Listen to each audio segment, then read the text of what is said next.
kemudian dapat informasi sih sebenarnya dari masyarakat melalui saya ada Facebook grup Sahabat Mas, ya Sahabat Mas Muhammad Arsal Sahban yang saya buat. Infonya dari medsos ya? Iya, dapat informasi bahwa banyak di daerah sini yang pada saat kalau tim Kobra melakukan patroli itu mereka sembunyikan di hutan seperti itu. Nah, hutannya di wilayah ini kita dapat informasi. Jadi kita lakukan patroli ke wilayah tersebut sambil coba kita masuk ke hutan-hutan tadi dan benar kita temukan banyak kendaraan-kendaraan.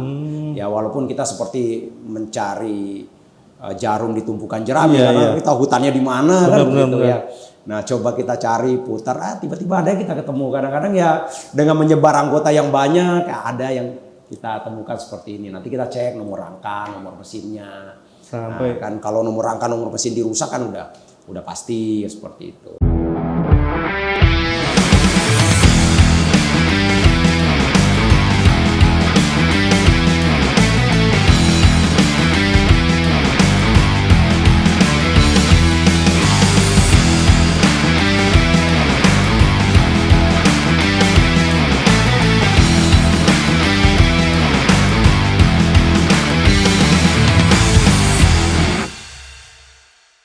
Assalamualaikum warahmatullahi wabarakatuh.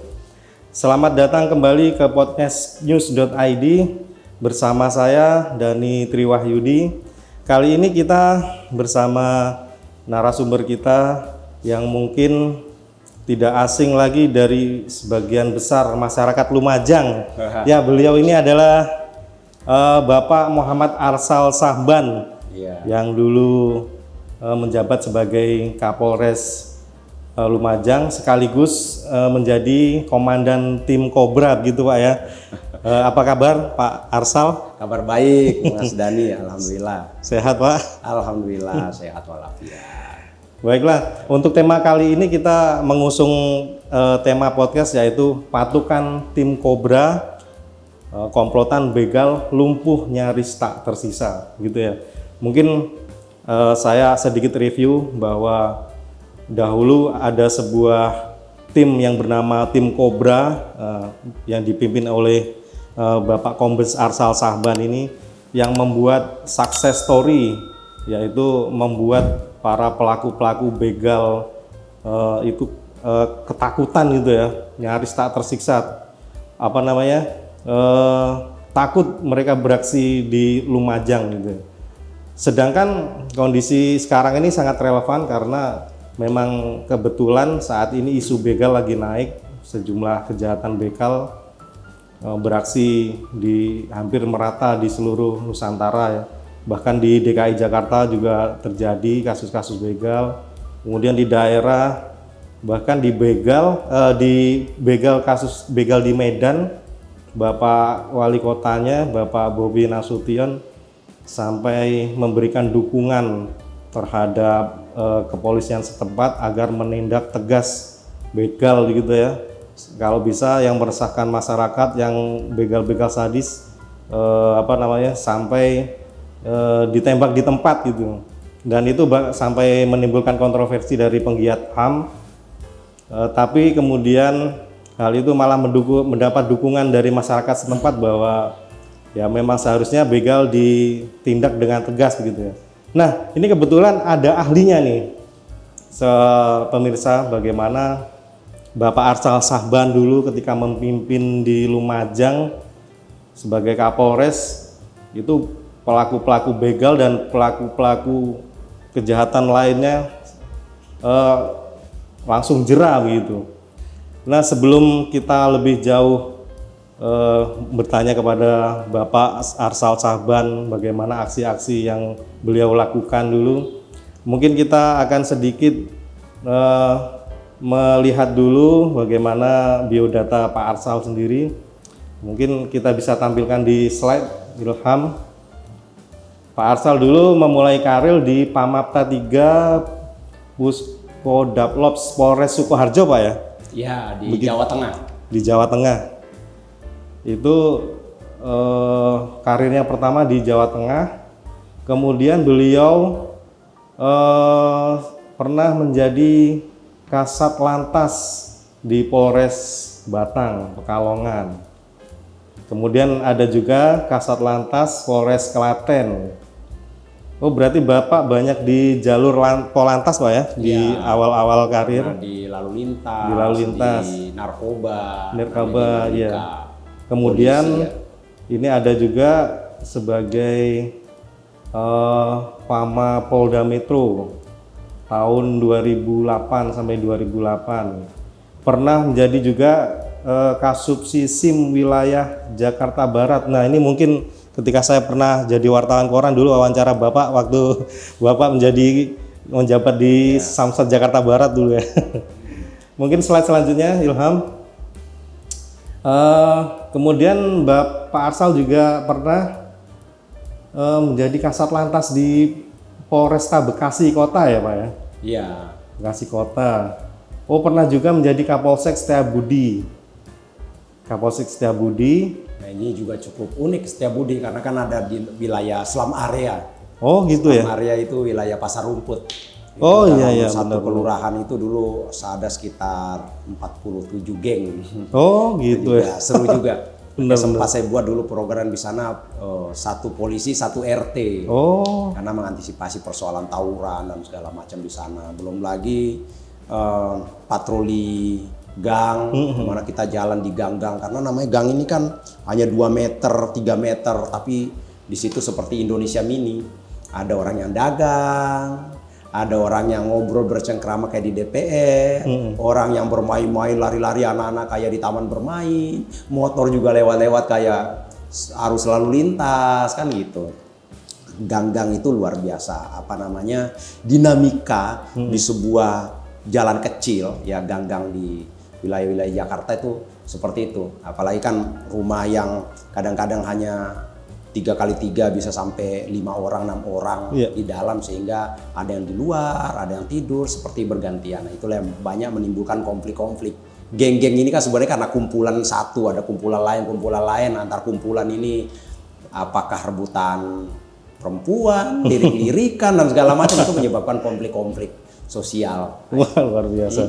Wilayah padat penduduk. Jadi Iya, padat. bukan polisi RW lagi yang dibentuk Pak ya, polisi RT. Saya dulu buat satu polisi satu RT karena saya lihat bahwa satu kelurahan ini memang kecil, kan gitu, kecil ya di Pasar Rumput itu. Tapi ternyata seorang Babin tidak mampu untuk menjangkau secara keseluruhan karena begitu padatnya dan dinamika luar biasa. Kita jalan saja ke situ, ya jalan di situ pun kita kayak seorang polisi pun kalau sendiri kayak ketakutan sendiri karena orang kayak menatap kita tuh kayak penuh curiga kan begitu. Sehingga saya lihat bahwa harus ada sebuah solusi untuk menyelesaikan persoalan ini. Nah, saya buatlah di situ kan ada 8 kelurahan ya di wilayah Setiabudi itu. Nah, dengan jumlah personil saya ada sekitar 120.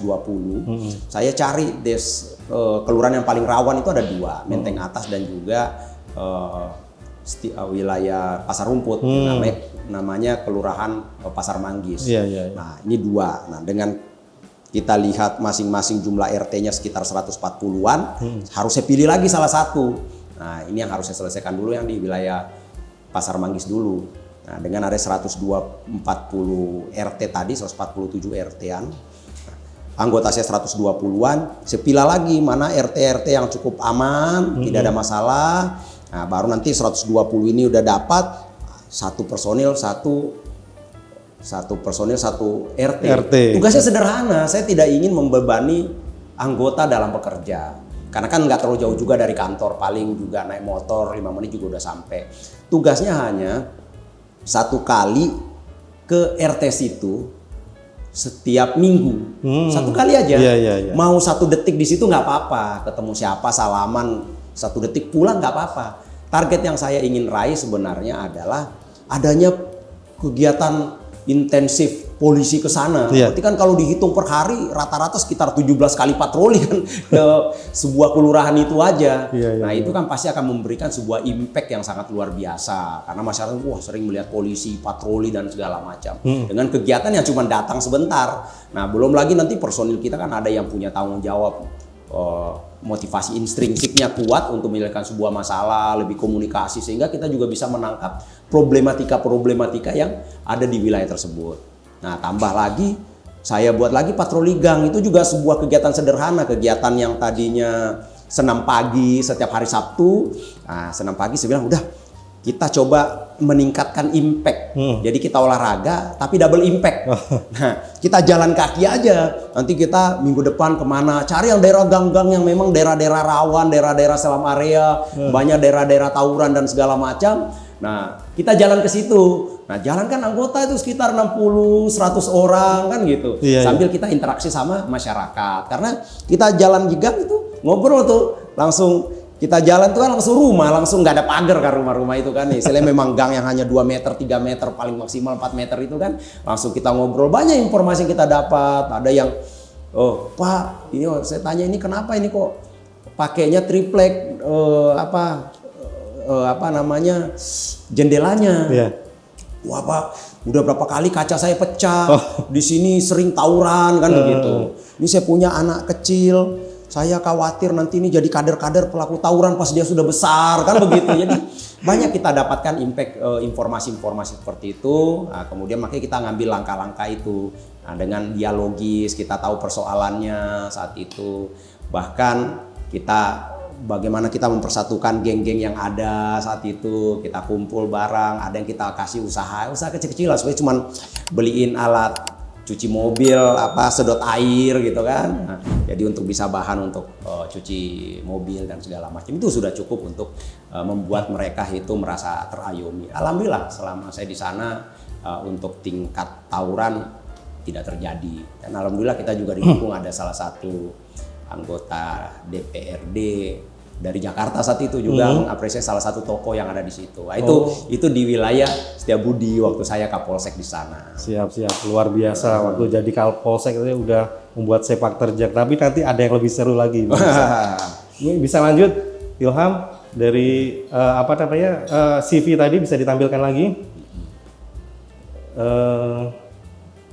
Ya, Pak Arsal pernah juga sebagai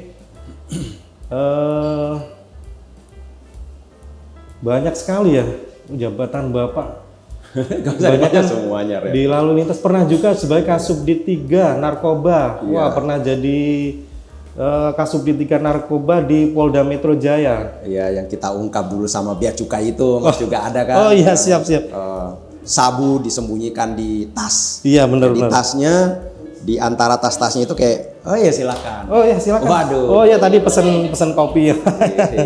Wah, terima kasih. pesen kopi. Ini pesanan Pak Arsal tadi kopi apa, Mbak? Americano. Iya, silakan. Di kampung saya Kalosi ada namanya kopi Kalosi. Namanya sekarang kopi Toraja Kalosi. Itu kopi Toraja. jenisnya Arabica Typica. Hanya ada 2 di dunia. Silakan bagi sahabat-sahabat mungkin yang penasaran ingin mencicipi Naskopi ya. Naskopi ada di lantai 1 di studio kami, Naskopi. Itu bisa nanti dilihat di alamat sini. Nanti kita cantumkan di alamat sini berikut ini. Silakan Pak Arsal. Baristanya keren tadi. Baik, saya cicipin juga. Baik, sahabat Naspokes, terima kasih telah menunggu. Jadi selanjutnya bisa ditampilkan lagi Ilham. Pak Arsal pernah di Kasubdit 3 Narkoba Polda Metro Jaya, kemudian pernah juga sebagai Sekpri Kapolri. Waktu itu Bapak Kapolri Tito ya, Pak Tito Karnavian Pak ya. Itu pada tahun 2018 gitu. Nah, setelah dari Sekpri Kapolri Pak Tito, beliau menjabat sebagai Kapolres Lumajang pada tahun 2019. Nah, success story beliau ini yang ketika di Lumajang ini nih. Nanti sebelum kita bahas, kita lanjutkan dulu. Setelah Kapolres Lumajang, beliau menjabat sebagai Wakapolresta Bogor Kota tahun 2019, dan sekarang beliau menjabat sebagai dosen utama Sekolah Tinggi Ilmu Kepolisian Pak ya, di PTIK. PTIK. Ini Bapak ngajar apa Pak sekarang kalau boleh tahu? Wah, ada pencegahan kejahatan, metodologi, hukum progresif, kepemimpinan yang melayani, ada beberapa. Ini Bapak yang diajarkan bukan sekedar teori Pak ya, tapi praktek-praktek Bapak Ya, langsung gitu ya. salah satunya juga perpolisian masyarakat, di mana ya banyak hal lah yang kita ajarkan di sana.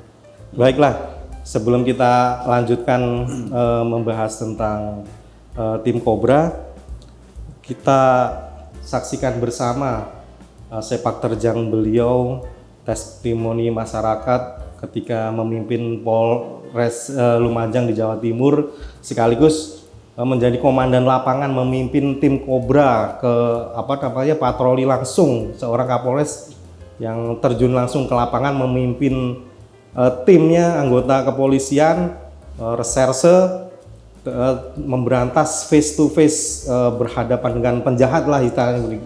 Sebelum kita bahas lebih lanjut, mari kita saksikan video-videonya. Mungkin Ilham bisa tampilkan video yang pertama.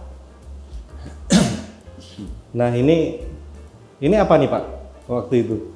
Oh, ini waktu ada sebenarnya kita gerebek, sering sih ya. Iya, banyak sekali kita dapat yang kemudian disembunyikan di hutan. Di hutan Pak ya? Iya, mungkin ini salah satu pelaku kejahatan yang kita coba gerebek tapi kita nggak temukan. Tapi ternyata di belakang rumahnya itu ada hutan-hutan dan di sana banyak sekali motor yang ditutup-tutupi dengan daun-daun disimpan di situ. Ini mereka melakukan ini apa karena dengar ada tim Cobra, apa emang perilaku sehari-hari memang begitu? Oh bukan, ya memang mereka berpikir bahwa ada tim Cobra yang bergerak dan ya mereka kan juga bukan orang yang tidak punya informasi. Iya. Oke, mungkin video selanjutnya Ilham bisa kita tampilkan video selanjutnya. Nah ini sama Pak ya? Ya, ini kalau ini sepertinya ini pada kami melakukan patroli di satu wilayah. Kemudian dapat informasi sih sebenarnya dari masyarakat melalui saya, ada Facebook grup Sahabat Mas. Ya, Sahabat Mas Muhammad Arsal Sahban yang saya buat. Infonya dari medsos Pak ya? Iya, dapat informasi bahwa banyak di daerah sini yang pada saat kalau tim Cobra melakukan patroli itu mereka sembunyikan di hutan seperti itu. Nah, hutannya di wilayah ini kita dapat informasi. Jadi kita lakukan patroli ke wilayah tersebut sambil coba kita masuk ke hutan-hutan tadi dan benar kita temukan banyak kendaraan-kendaraan. Ya walaupun kita seperti mencari jarum di tumpukan jerami karena kita hutannya di mana kan gitu ya.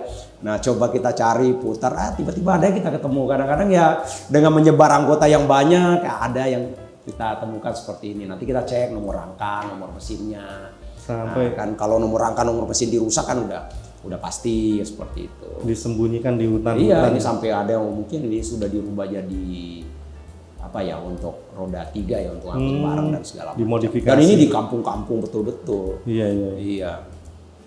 Bisa lanjut Ilham? Nah ini ketika Bapak masuk ke dalam kampung Pak ya, bisa ditampilkan videonya Ilham. Ini sampai anak-anak SD menyambut kehadiran tim Cobra begitu Pak ya? Alhamdulillah.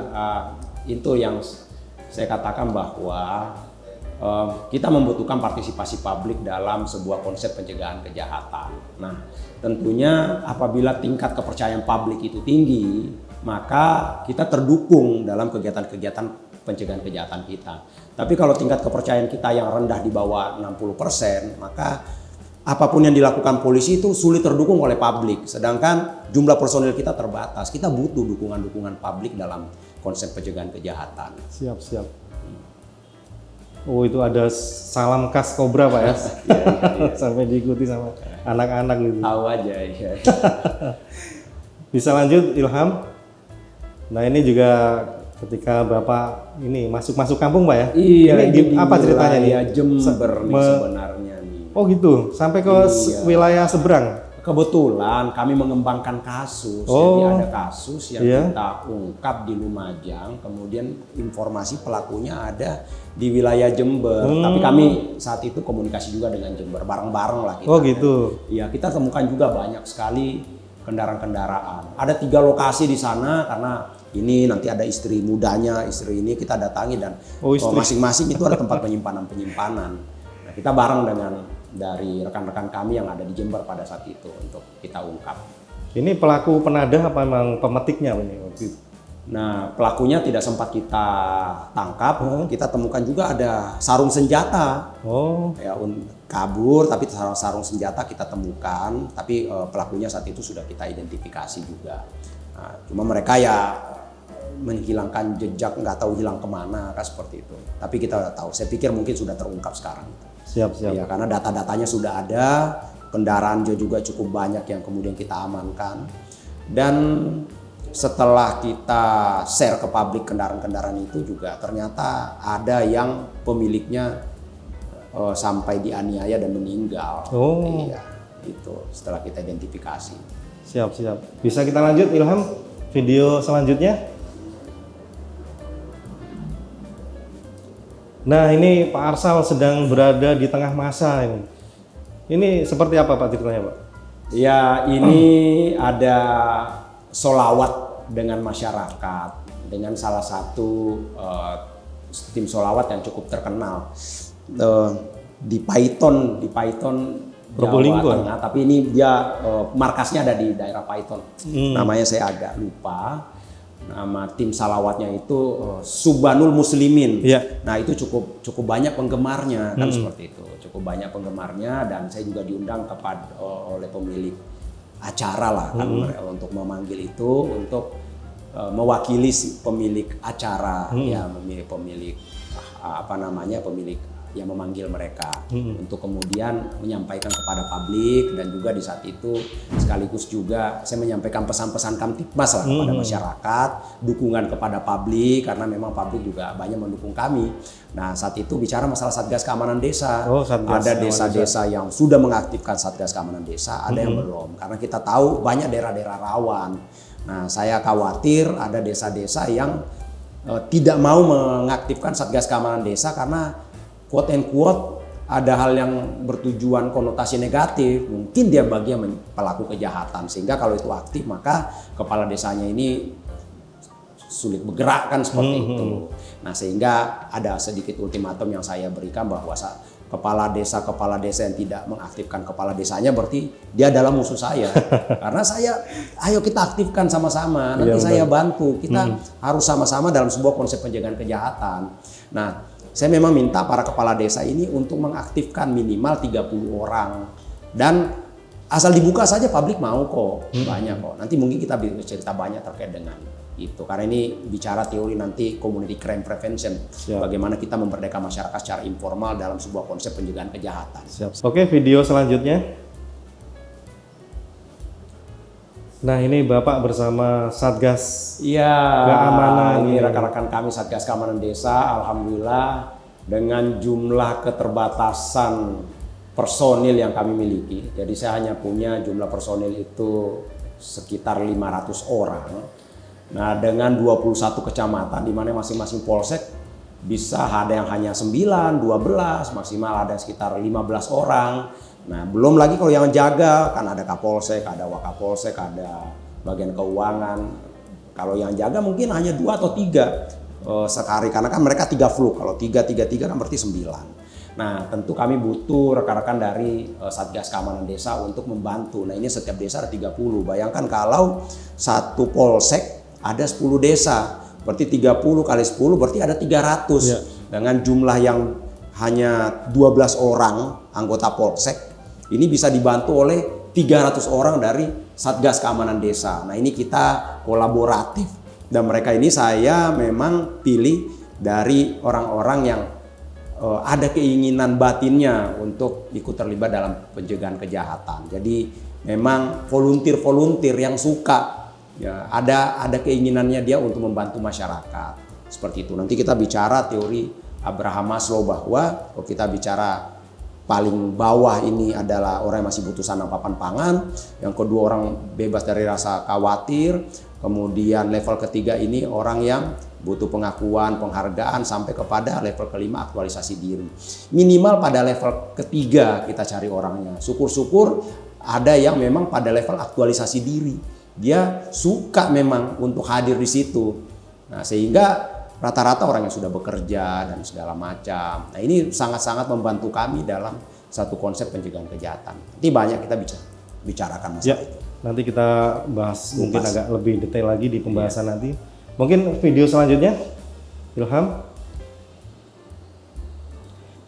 Nah, ini dia sepertinya ada pengembalian barang bukti begitu Pak ya? Ya, tuh Pak Hasran tadi yang pakai kacamata hitam Oh itu. iya, wah, Reskrim saya. Siap. Iya, Katim Kobranya. Katim Kobra. Nah, ini yang kita temukan, tadi yang kelihatan ada di hutan itu kita kembalikan. Dan ini pemilik-pemiliknya. Setelah kita share di media sosial, saat itu ya luar biasa media sosial kami share, yang kami temukan tadi itu, karena nomor rangka dan nomor mesinnya kan kita bisa dapat. Nah, kita komunikasi dengan Korlantas, minta data-data nama pemiliknya dan juga alamatnya kita masukkan di situ. Yang nomor rangka nomor mesin dirusak, kita komunikasi sama Lab 4 untuk dicek, dapat nomor rangka dan nomor mesin yang asli. Baru kita minta lagi Korlantas, data-data kita peroleh, kita share, dan alhamdulillah banyak datang. Itu berarti Polresnya sendiri yang proaktif untuk mencari korbannya Pak ya, untuk supaya mengambil barang buktinya. Iya. Luar biasa. Dan kan sekarang media sosial pada saat kita share, orang yang melihat bahwa itu masuk dalam wilayahnya mereka share lagi di dalam grup-grup yang lebih kecil, apakah di level kelurahan, di level desa, mungkin nanti level dusun. Nah, mereka share lagi sampai kepada pemiliknya tuh tersampaikan. Iya. Luar biasa. Video selanjutnya mungkin Ilham.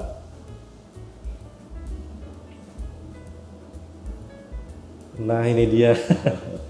Sepertinya Bapak banyak diidolakan sama ibu-ibu ini. Ini waktu di TKP Pak atau gimana nih? Iya. Biasa saya selalu turun apabila ada kejadian-kejadian. Tujuannya untuk saya ingin tahu detail-detail persoalan. Ya, apabila ada kejahatan, saya turun, saya ingin lihat bagaimana modus yang dilakukan oleh para pelaku-pelakunya. Nah, dari situ saya memiliki kita memiliki feeling atau kita memiliki pemahaman, pengetahuan, oh caranya begini untuk nanti ke depan mengantisipasinya seperti apa, intinya seperti itu. Siap. Selanjutnya Ilham, video selanjutnya.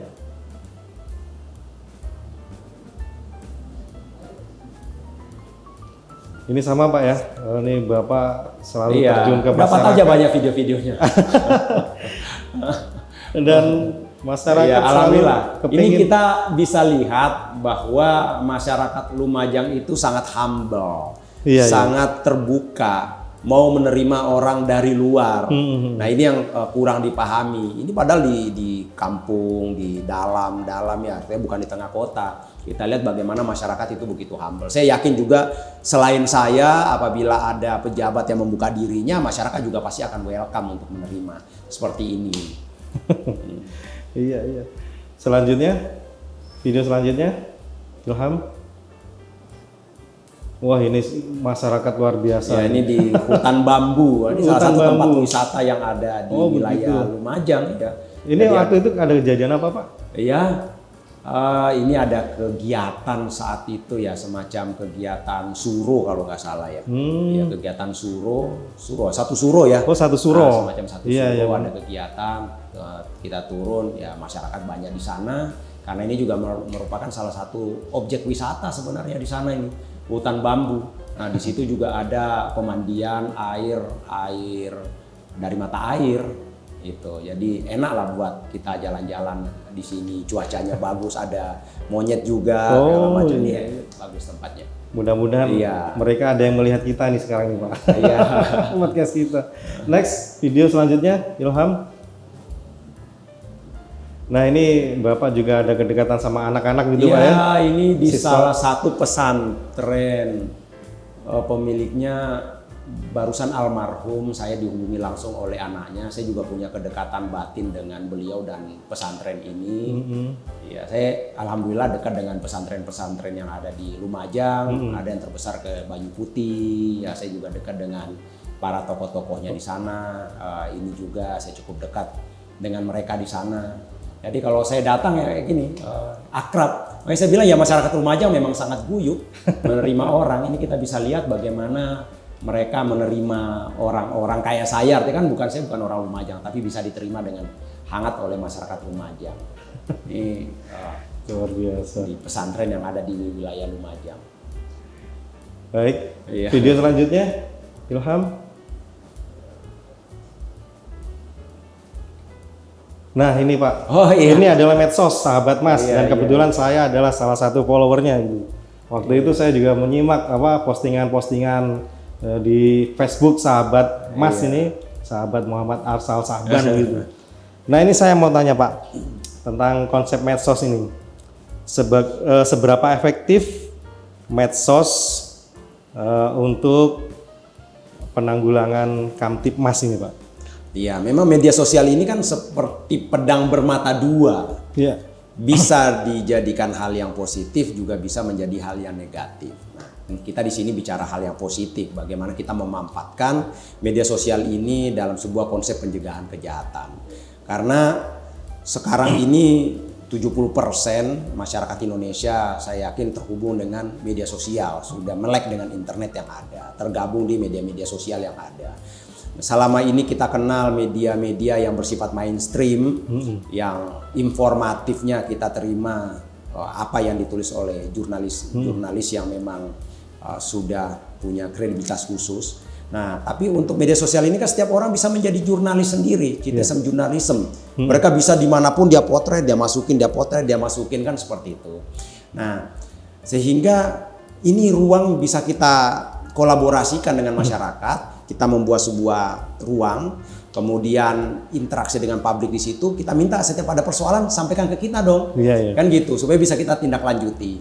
Nah, banyak kasus-kasus yang kemudian bisa saya ungkap dari informasi yang diberikan oleh masyarakat melalui media sosial. Oh, gitu ya? Bayangkan sekitar 80.000 member, artinya saya memiliki mata dan telinga di 80.000 orang di sekitar wilayah Lumajang. Iya, siap. Saya sampaikan kepada para kapolsek, setiap ada kejadian sampaikan saya, apalagi kok pencurian sapi, begal, konflik horizontal tambang pasir, seketika itu sampaikan saya.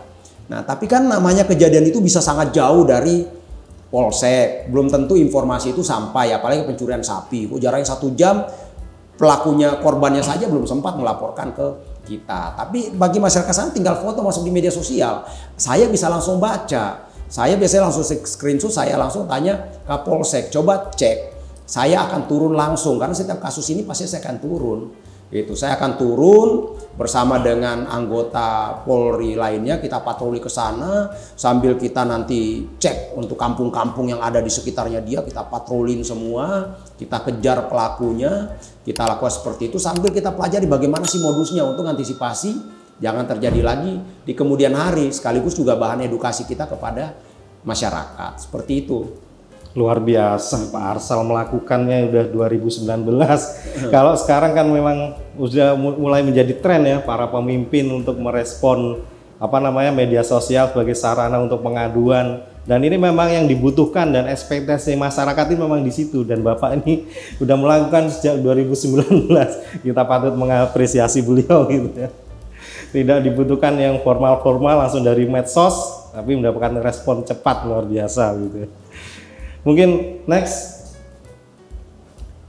Nah ini tim Kobra Pak, inti pembahasan kita. Tim Kobra Polres Lumajang. Ini kita pengen tahu banyak Pak.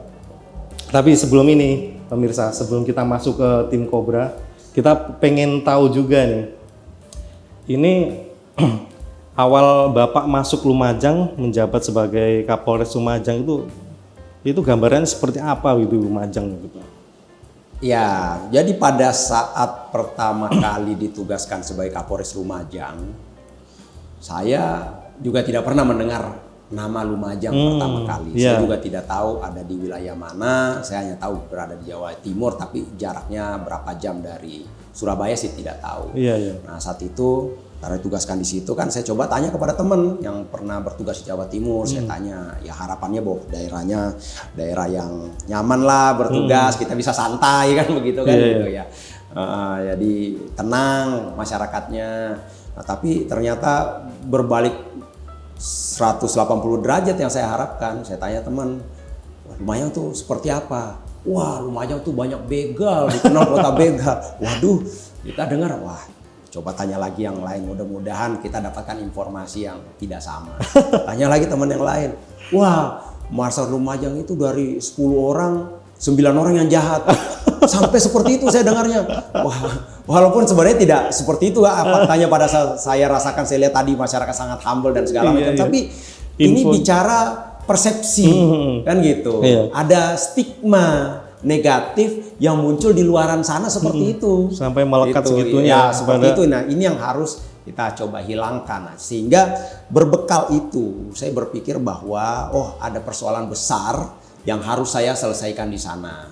Sehingga pada saat saya di sana, mulailah saya coba datang ke seluruh polsek yang ada. Jadi konsep kerja saya memang low cost high impact. Jadi bekerja itu cost harus kecil, tapi impact-nya harus tinggi. Baik cost tenaga, cost biaya, maupun pikiran. Seperti itu. Nah, tapi impact harus tinggi. Nah, sehingga saya tidak ingin membebankan para pejabat utama mendampingi saya. Saya coba datang, paling didampingi oleh Kasat Intel sambil kita komunikasi di mobil terkait dengan situasi Kamtibmas. Selain saya datang ke toko-toko, saya juga datang ke polsek-polsek, langsung interaktif aja dengan anggota polsek, dengan kapolseknya seperti ini duduk. Jadi nggak di dalam ruang rapat, santai seperti ini. Kadang-kadang saya lihat ada peta nanti, ada berapa desa di situ, baca ada 10 desa atau 7 desa, ini masing-masing desa apa kerawanannya. Karena kan setiap desa pasti punya karakteristiknya sendiri kan gitu. Terus apa solusimu selama ini kan? Itu dari situ pindah polsek yang lain segala macam kan, seperti itu saya lakukan. Jadi dalam 1 minggu saya bisa putar 21 polsek yang ada karena sifatnya kan go-show. Jadi pola Pak Presiden Pak Jokowi kita langsung tekan gitu. Apa istilah itu? Belusukan. Ya, belusukan. Langsung bluk-bluk, belusukan. Nah, dari situ saya bisa memetakan bahwa ada 3 hal menjadi fear of crime bagi masyarakat Lumajang. Ya, fear of crime itu artinya apabila ada kejadian itu masyarakat tuh ada ketakutan tersendiri terjadi peristiwa-peristiwa itu. Dia takut menjadi korban kan gitu. Itu masalah pencurian sapi, masalah begal dan konflik horizontal, masalah tambang pasir. Nah, ini 3 hal yang menjadi fear of crime bagi masyarakat Lumajang. Sehingga saya jadikanlah 3 fokus Kapolres Lumajang bahwa persoalan 3 ini setiap ada kejadian saya wajib turun apapun kondisinya. Saya sakit, selama saya masih mampu, saya wajib turun. Kenapa saya harus turun? Supaya saya bisa tahu detail-detail persoalannya. Tidak miss, tidak terjadi distract informasi. Seperti itu. Saya betul-betul menghindari itu sehingga saya bisa merasakan langsung aura, sehingga saya bisa tahu permasalahannya dan bisa saya selesaikan. Nah, itu yang kemudian saya lakukan. Nah, dari situlah kemudian lahir tim Kobra. Nah, kita berpikir bahwa harus ada sebuah tim yang nanti harus dikenal oleh publik, menyelesaikan persoalan-persoalan masyarakat. Sehingga kehadiran tim ini tentu kita harapkan ada sebuah simbol yang nanti diingat oleh publik. Pas saya turun, kita enak berinteraksi dengan publik, kita butuh dukungan publik, kita butuh partisipasi publik.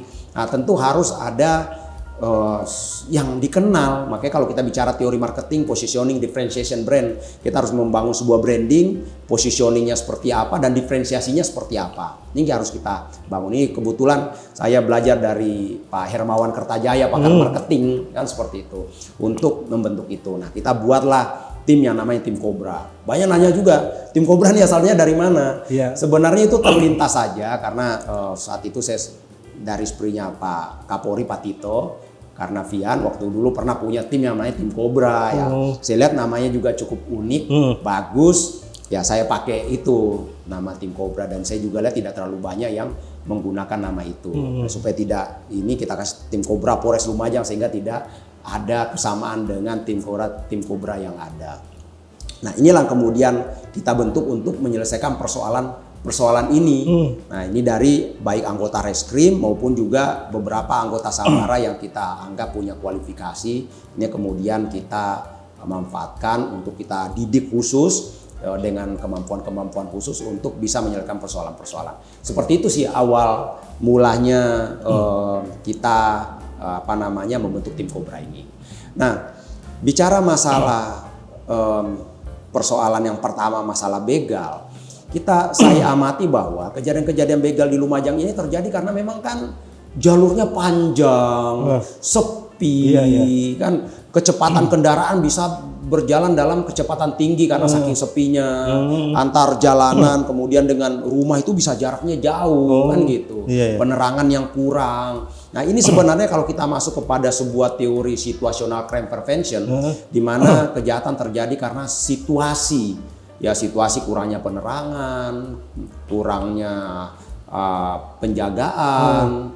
Nah, ada orang-orang yang termotivasi melakukan kejahatan di situ, maka akan sangat kuat untuk terjadinya sebuah kejahatan. Nah, inilah salah satu kita lihat bahwa ini harus kita selesaikan.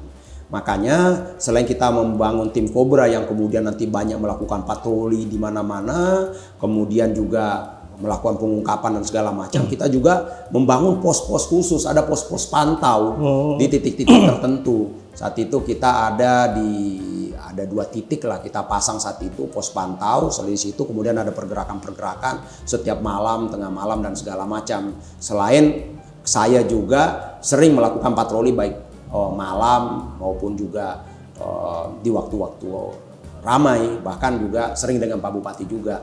Karena ini untuk memotivasi personil. Karena saya anggap pada saat saya turun, maka sekat-sekat di dalam Polres ini menjadi hilang. Saya tahu bahwa saya punya persoalan sendiri dengan keterbatasan personil.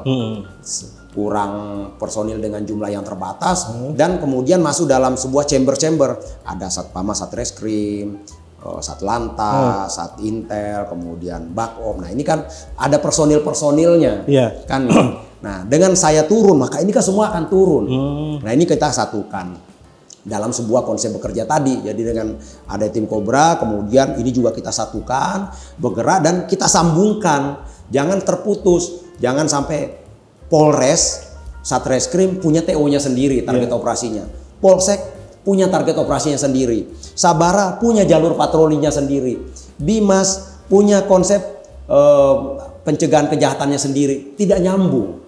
Nah ini yang saya coba sambungkan secara keseluruhan, di mana kalau ada kejahatan terjadi katakanlah begal, perampokan di polsek manapun, ya Reskrim juga harus turun membantu. Jadi bukan hanya TO-nya polsek kita serahkan. Makanya saya turun langsung. Kayak saya turun langsung kan mau nggak mau turun semua nih.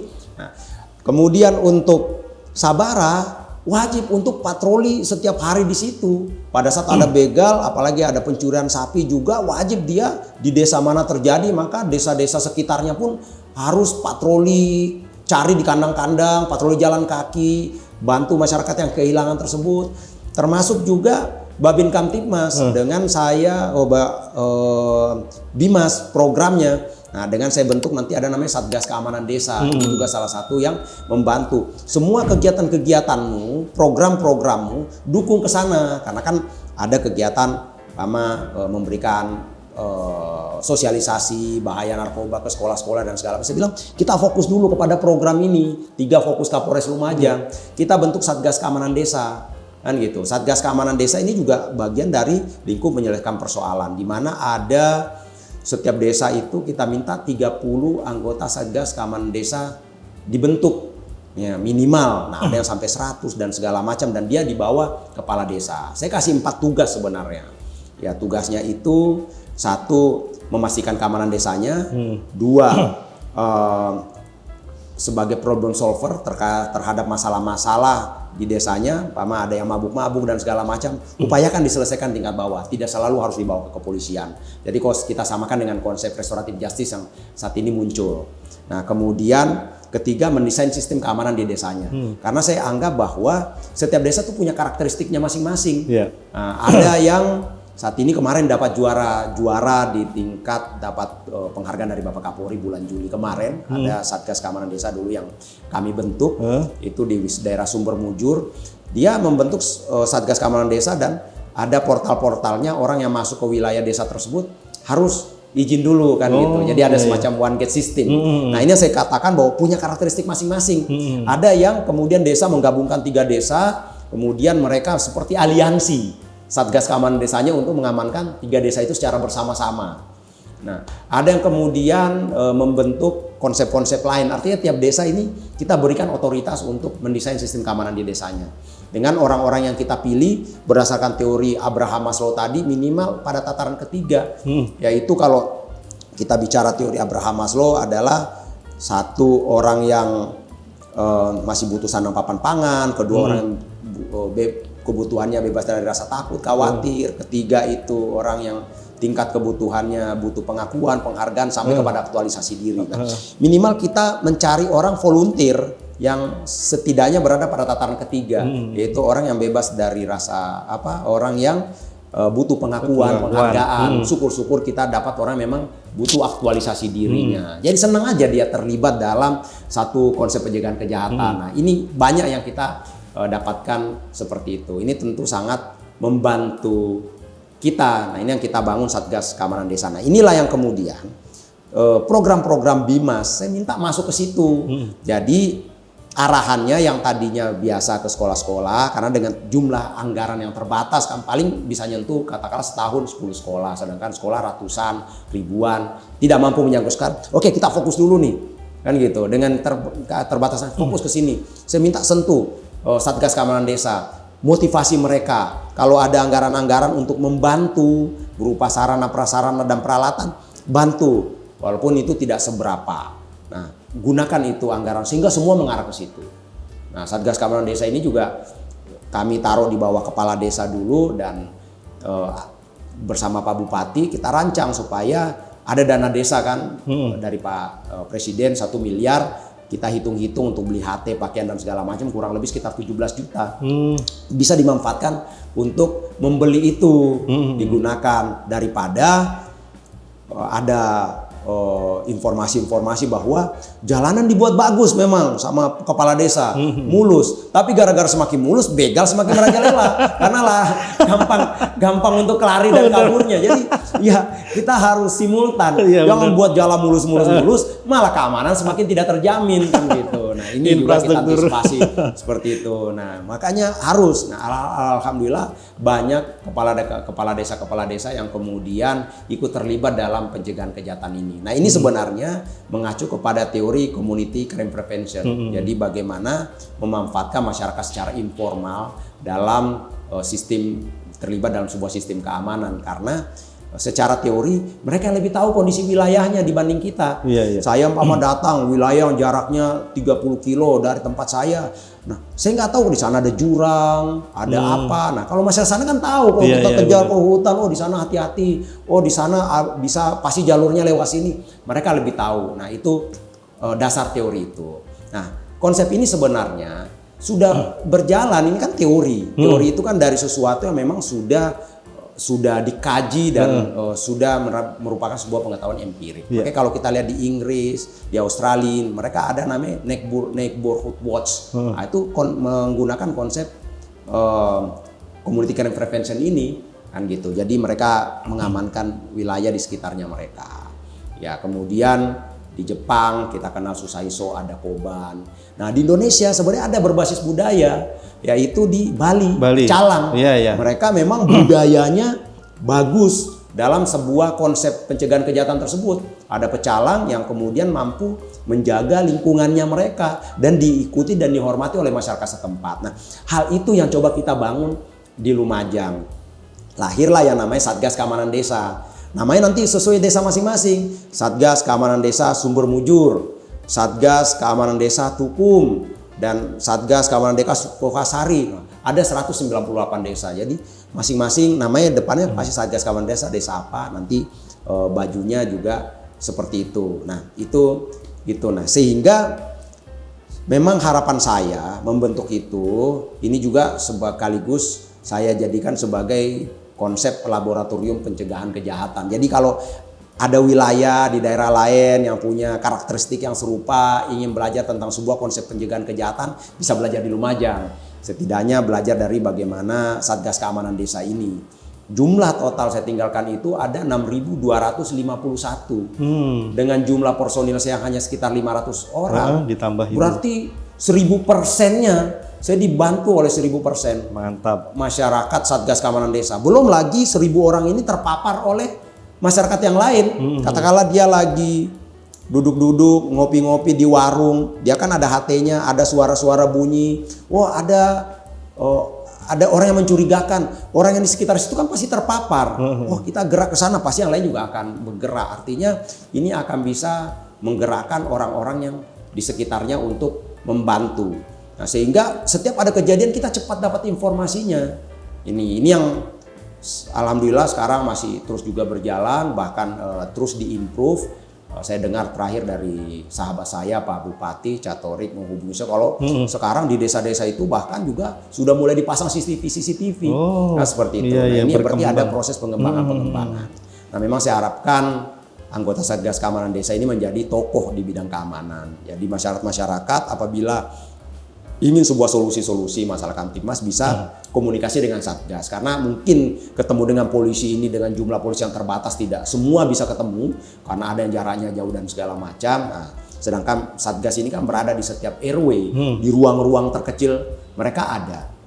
Masyarakat kita itu ada yang mau caranya lapor atau ke kantor polisi aja nggak tahu, itu banyak. Nah, minimal lah mereka nggak bisa bantu ngantarnya ke kantor polisi kan gitu untuk caranya laporan dan segala macam. Minimal sesederhana itu udah luar biasa. Luar biasa, Pak. Jadi banyak masyarakat kita yang betul-betul belum terbiasa interaksi dengan kepolisian. Nah, sehingga anggota Satgas ini bisa membantu dalam hal-hal tersebut. Nah, seperti itu secara garis besar kalau kita bicara masalah fokus Kapolres Lumajang.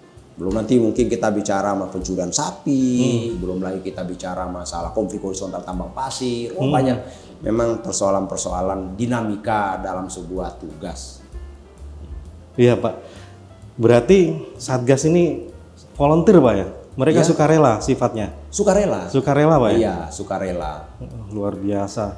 Dan sampai sustain sampai sekarang, Pak ya, dari 2019 dan itu berkembang. Iya. Padahal dasarnya sukarela dan itu ternyata berhasil Bapak terapkan. Ya, karena kan kembali kalau kita bicara sebuah konsep, kalau konsepnya tepat, maka saya yakin bahwa dia bisa establish. Memang saya taruh bahwa ini dibawa kendali kepala desa. Nah, nanti dibawa binaan Babin Kamtibmas, Babinsa, Lurah, Camat, Kapolsek, dan Ramil, kan begitu. Nah, ini sama-sama mereka di level desa ini untuk membina Satgas Keamanan Desa ini. Nah, di bawah kepala desa. Saya sampaikan kepala desa ini kalian kayak hulu balang kalian lah, yang kalian mau, kan namanya kepala desa ini kan dipilih secara langsung juga oleh masyarakat kan. Kalian ingin wilayah kalian aman, bentuk, manfaatkan, kami akan bantu untuk menginisiasi seperti itu. Itu Bapak yang merintis, Pak. Sebelum Bapak belum ada ya Satgas ini. Ya, belum ada. Ya alhamdulillah lah. Artinya itu juga pastikan masukan-masukan, bisikan-bisikan dari masyarakat, dari staf dan segala macam. Kemudian kita cari sebuah pola yang baik, bantuan juga dari Pak Bupati saat itu, sehingga yang tadinya saya rencana kita pilot project dulu deh, melihat bisa nggak nih berjalan minimal satu polsek satu desa gitu kan. Ngobrol ke Pak Bupati, gak apa-apa Pak, nanti saya panggil camatnya Pak, kita buat aja langsung secara keseluruhan. Nah, ini luar biasa bantuan dari Pak Bupati saat itu. Ya kan saya tidak punya akses ke pemerintah daerah, camat, kalau beliau panggil camatnya sudah enak, camat, kemudian ada Kapolsek, ada dan Ramil, kita sampaikan bahwa udah langsung semuanya saja kan gitu. Nanti sambil jalan mana yang tidak optimal kita datangi, kita inisiasi, kita patrolin malam, kita gugah kan gitu. Dengan segala macam lah supaya mereka maksimal membentuk Satgas Keamanan Desa. Karena tingkat kerawanan yang sangat luar biasa ini nggak bisa kalau kita tidak lakukan langkah-langkah ini. Ya alhamdulillah paling terasa mungkin yang paling banyak di sana pencurian sapi. Kalau begal ini kan sebenarnya tidak sering terjadi, tapi kan menciptakan kengerian, sehingga masyarakat menjadi ada sebuah ketakutan. Seperti teror saya gitu mau keluar sore, aduh nanti kena begal. Jadi akhirnya produktivitas kota itu menjadi bisa terhambat. Kenapa? Mobilitasnya kan terganggu.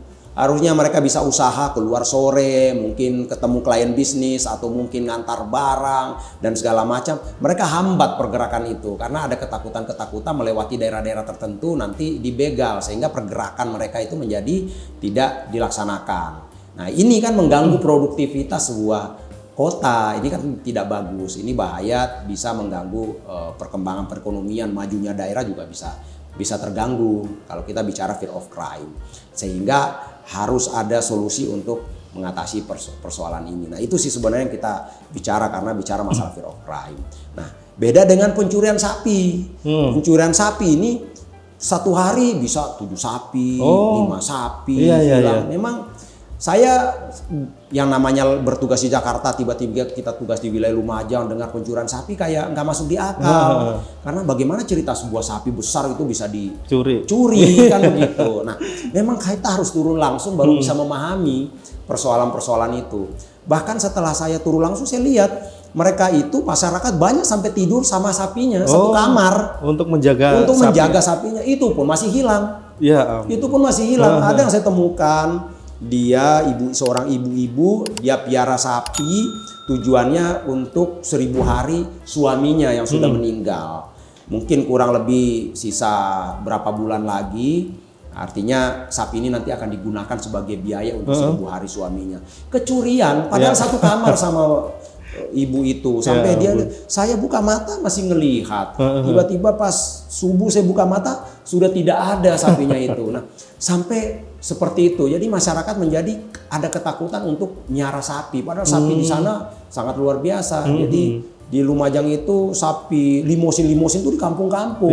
Jadi murah kalau ada yang mau beli sapi di sana. Pasar hewan terbesar di Jawa Timur itu ada di Lumajang. Saya sempat datangi, bahkan dari luar negeri banyak yang datang untuk beli ke situ untuk dalam partai-partai besar. Saya limosin waktu itu. Saya Idul Adha hanya sekitar 24 juta. Mungkin kalau Jakarta sekitar 40, 30, 50 juta. Besar sekali sapi-sapinya. Nah, ini yang kemudian sebenarnya sapi ini bisa menjadi emas bagi masyarakat Lumajang. Karena mereka piara, di sana kan banyak pakannya. Mereka bisa cari sendiri. Di sana banyak tebuan. Ratusan hektar mungkin tebuan di sana. Buat pakan. Nah, yang sisa-sisanya itu yang tidak dipakai itu diambil sama mereka, kasih makan. Artinya yang penting mereka rajin bergerak, bisa untuk kasih makan sapinya tanpa harus modal yang besar. Nah, itu nanti dipiara besar, dijual mungkin nanti untuk meningkatkan perekonomian, untuk sekolah anak dan segala macam. Nah, bagaimana kalau mereka takut miara sapi? Akhirnya kan mata pencariannya mereka terganggu, mungkin tidak dapat pencarian lain. Akhirnya bisa menjadi miskin kan gitu. Miskin, tidak punya harta dan segala macam, sedangkan butuh kebutuhan sehari-hari. Bisa karena itu akhirnya mencuri, kan bisa saja hal-hal itu.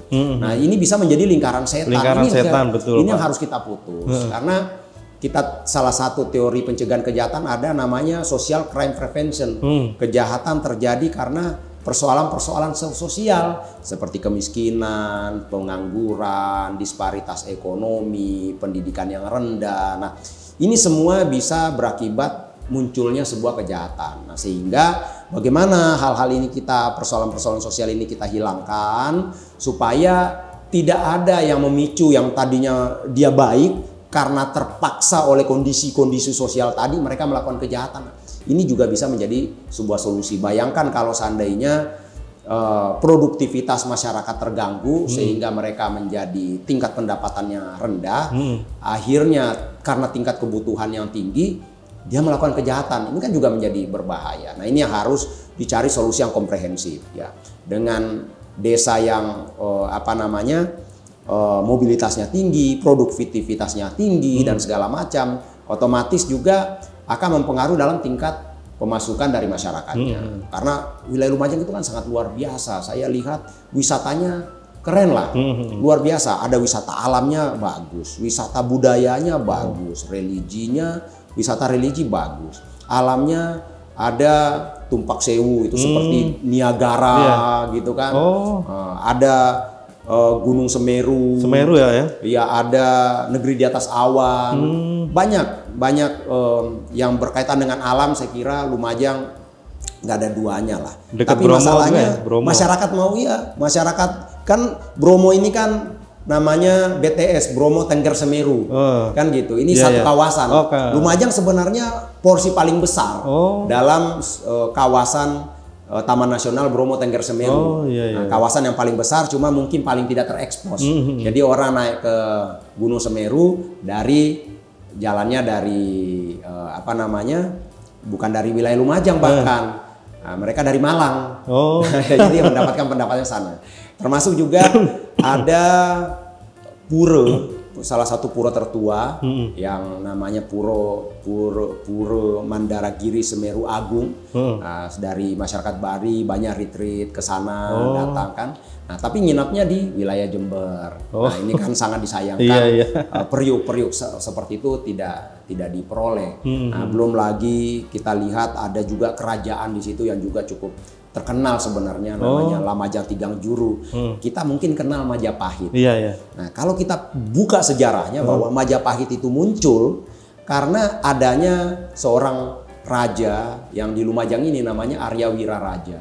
Nah, Arya Wiraraja ini kalau kita bicara sejarahnya ini kan salah satu adipati di Singosari, kerajaan Singosari waktu itu yang di Malang. Nah, dia dipindahkan di Sumenep, kemudian dia bisa mendirikan Sumenep menjadi sebuah wilayah ramai. Nah, kemudian pada saat kerajaan Singosari dihancurkan oleh kerajaan Kediri Jayakatwang, nah, Raden Wijaya ini kabur ke Sumenep minta tolong Arya Wiraraja. Nah, Arya Wiraraja ini kemudian membantu untuk mengalahkan kerajaan Kadiri Jayakatwang dengan bekerja sama dengan pasukan Mongol pada saat itu. Singkat cerita menang kan gitu, sehingga Raden Wijaya ini mendirikan kerajaan Majapahit. Nah, ini ahli strateginya si Arya Wiraraja. Terjadilah pembagian kekuasaan saat itu. Wilayah timur itu Lumajang Tigang Juru, ke wilayah barat itu Majapahit. Nah, nanti baru pada saat meninggal anak Arya Wiraraja, anak-anaknya ini tidak cocok, ada konflik, barulah kemudian Majapahit menguasai Lamajang Tigang Juru baru sampai secara keseluruhan. Sebelum Gapah Tiga Jamada ada. Ini sejarahnya juga sangat luar biasa. Ini cukup terkenal lah, hanya mungkin tidak banyak dibicarakan. Tapi kalau kita lihat dalam kitab Pararaton itu ada disebut itu sebagai ahli strategi, bagaimana Majapahit terbentuk dan segala macam. Di YouTube juga sekarang sudah banyak yang mengungkap. Nah, dengan adanya media sosial yang tadi sebagai citizen journalism yang coba mencari lebih mendalami lagi dan segala macam, kita bisa lihat. Ini juga bisa menjadi salah satu wisata yang luar biasa. Banyak yang kemudian kalau wisata-wisata ini berkembang, tentu kan akan meningkatkan tingkat pemasukan masyarakat karena multiple effect.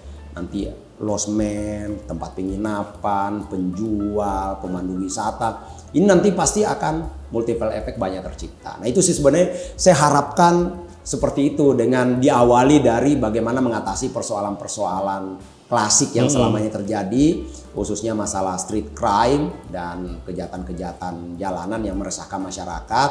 Kalau masyarakat nanti di sana aman, investor lebih mudah masuk, terjadi peningkatan ekonomi masyarakat, sehingga kejahatan secara juga akan hilang karena masyarakat merasa sudah tercukupi, tidak melakukan kejahatan karena persoalan-persoalan yang tadi karena terpaksa ketiadaan mata pencarian seperti itu. Cara bertindaknya adalah saya berharap untuk ke rumah-rumah kan gitu. Kendaraan-kendaraan yang tidak memiliki STNK maupun BPKB tarik kan gitu. Karena begitu banyak pelaku kejahatan yang kemudian membuang kendaraan-kendaraan di sana, di mana banyak sekali masyarakat yang membeli yang sebenarnya mereka bukan profil pelaku kejahatan, tapi mereka menjadi bagian dari pelaku kejahatan. Karena tanpa mereka sadari bahwa di balik pemilik kendaraan-kendaraan bodong yang mereka beli itu ada yang mungkin mati dibunuh dengan cara-cara yang sadis. Nah, ini tidak disadari oleh masyarakat.